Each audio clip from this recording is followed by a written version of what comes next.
Hey everybody, how's it going? Today's project is inspired by my little cousin whose birthday is tomorrow, and I do my videos recordings the day before they're posted.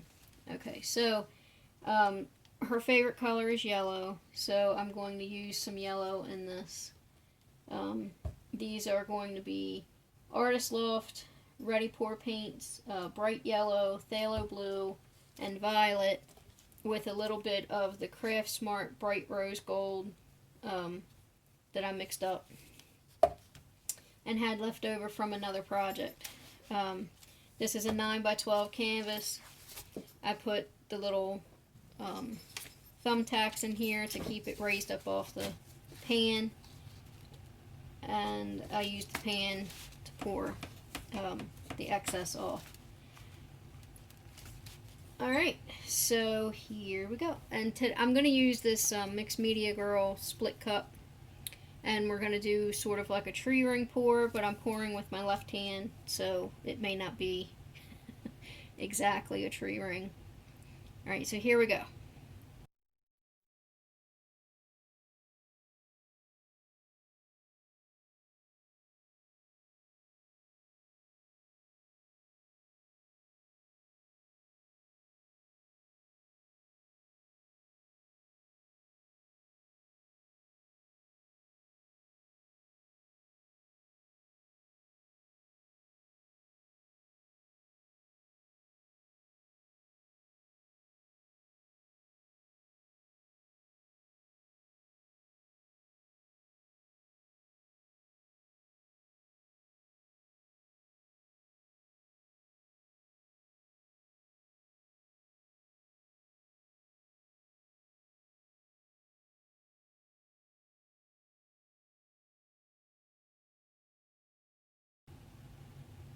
Alright, so I'm going to let this sit for a minute, and then I'll come back and do your close-up, and there's going to be a little bit of bonus footage at the end of this video, so don't miss that. It'll be some projects that I've finished, and the comparison for the dipped cabochons versus the dried paint ones.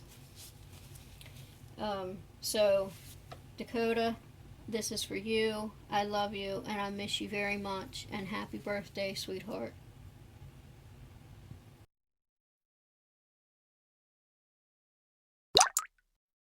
So here we go. This is going to be the bottom left corner.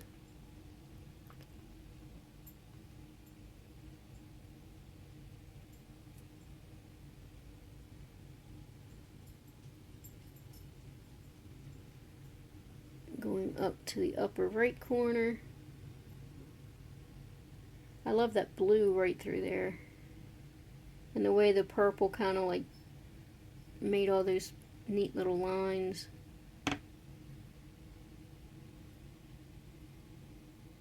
Very cool. This might shift a little bit because there's still a little bit of paint on here, but alright, so there you have it, and I'll be right back with the bonus footage.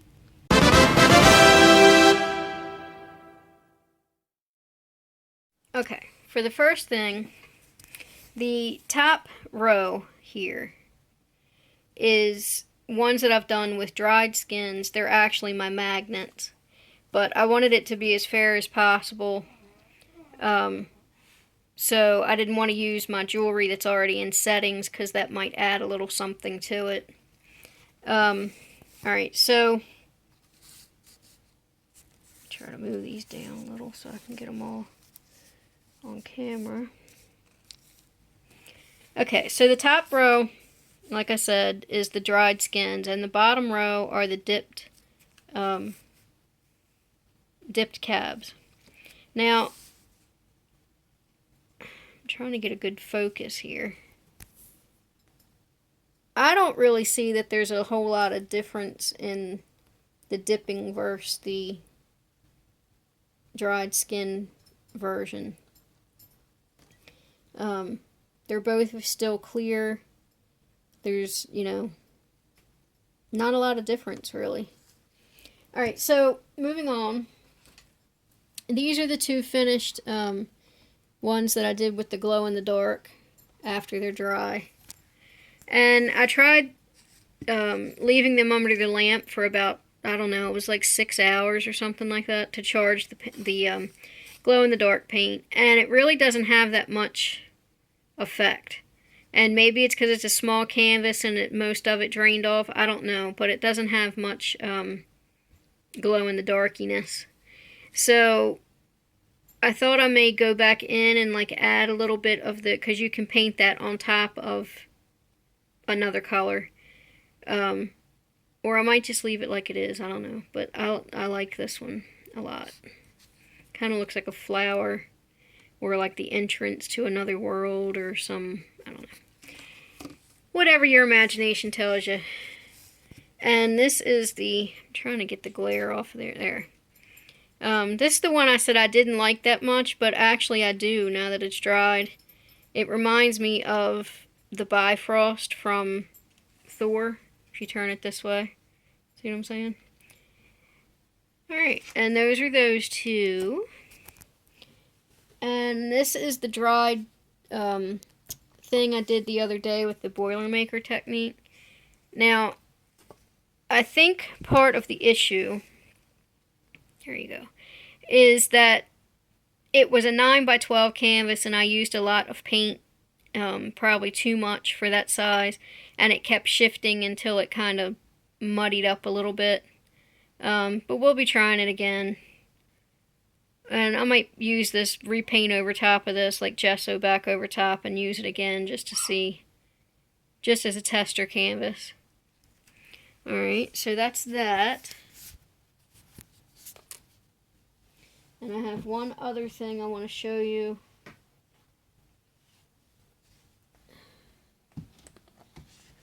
And that is this. Now this started out as a pour. And the rest of this that I covered up was not very interesting. But this part stuck out to me and reminded me of a river. So I took texture gel. It's called lava coat or lava, something like that. It's made by Liquitex. And made it look like a cave. And then I just painted the inside so that it has depth to it. And then this down here is sand texture gel, also by Liquitex. And it actually, when it really dries all the way, it really does feel like gritty, like sand. And this has little peaks in it, and it really does feel like a cave wall. So, I know this is embellished a lot, but the other part was just so uninteresting. But I really liked that river. So my question to you is, do you think the river is flowing into the cave or out of the cave? No right or wrong answer, just curious. Leave your answer in the comments. And don't forget to find us on Facebook and at our website, thelittlepoorhouse.com. Thank you for watching, and as always, have a wonderful week.